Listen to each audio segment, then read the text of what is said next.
गोवा की संस्कृति का यूरोपीय प्रभाव सचमुच अद्वितीय है, जो इसे भारत के अन्य राज्यों से एक अलग पहचान प्रदान करता है।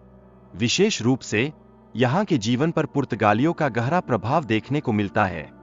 गोवा का इतिहास अत्यंत समृद्ध और प्राचीन है। यह भारत की पहली मानव बस्तियों में से एक माना जाता है।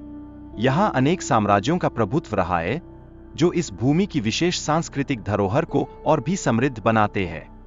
गोवा का स्वतंत्रता संग्राम ऐतिहासिक घटनाओं से भरा हुआ है, जिसमें मुस्लिम आक्रमणकारियों के खिलाफ संघर्ष और आदिल शाह का शासन विशेष रूप से शामिल है। यह संघर्ष गोवा के आत्मनिर्णय और स्वतंत्रता की आकांक्षाओं का प्रतीक है। अफसोदलब कर्की ने 1510 में यूसुफ आदिल शाह को हराकर गोवा में पुर्तगालियों की पहली बस्ती की स्थापना की, जिससे गोवा में पुर्तगालियों की उपस्थिति एक महत्वपूर्ण घटनाक्रम बन गई।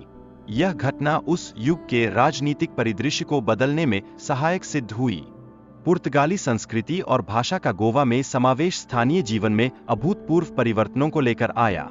यह परिवर्तन उस दिशा में एक कदम था जिसने गोवा को एक ईसाई राज्य के रूप में स्थापित करने का प्रयास किया।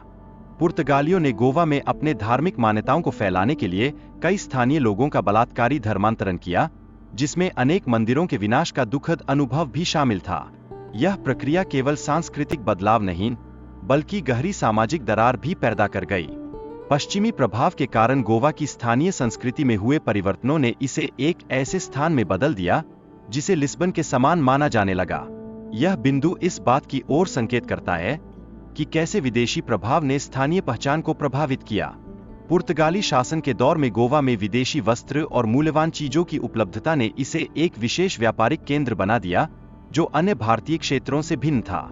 यह वह समय था जब गोवा ने वैश्विक व्यापार के गलियारों में अपनी पहचान बनाई।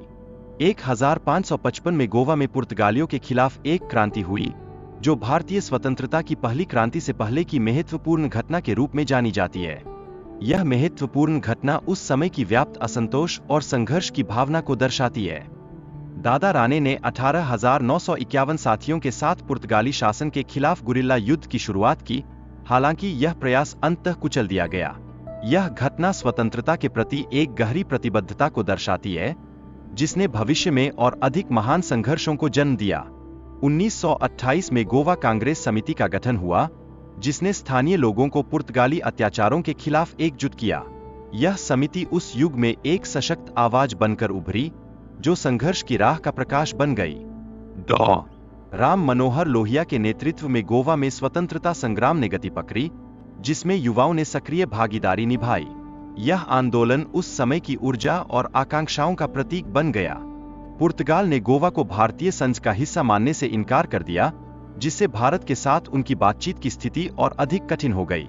यह असहमति संघर्ष को और अधिक तीव्र बना रही थी। 1954 में भारत ने गोवा पर वीजा प्रतिबंध लगाए, जिससे पुर्तगाल को एक बड़ा झटका लगा। यह कदम गोवा के स्वतंत्रता सेनानियों के लिए प्रेरणा बनकर उभरा, जिसने उन्हें और अधिक साहस प्रदान किया। 1955 में गोवा में हुई हिंसक घटनाओं ने पूरे भारत में गुस्से की लहर पैदा की। इसके परिणामस्वरूप प्रधानमंत्री जवाहरलाल नेहरू ने गोवा की स्वतंत्रता के लिए कठोर कदम उठाने का निर्धारण किया, जो उस समय की राजनीतिक दशा को दर्शाता है। प्रधानमंत्री जवाहरलाल नेहरू ने गोवा की भारत में शामिल होने की पुष्टि की, जिसके बाद भारतीय सेना ने त्वरित और प्रभावी कार्रवाई की। यह कदम स्वतंत्रता के उस संघर्ष में निर्णायक मोड़ साबित हुआ। पुर्तगाली सेना ने गोवा की रक्षा के लिए आत्मसमर्पण करने का निर्णय लिया, क्योंकि उन्हें सहायता की कोई संभावना नहीं थी। यह आत्मसमर्पण उस समय की वास्तविकता और सामरिक चुनौतियों का संकेत था। गोवा के भारत में विलय के बाद वहां राजनीतिक बदलाव आए और पहले मुख्यमंत्री का चुनाव हुआ। यह परिवर्तन न केवल इस क्षेत्र के लिए, बल्कि पूरे भारत के लिए एक नई दिशा का संकेत था।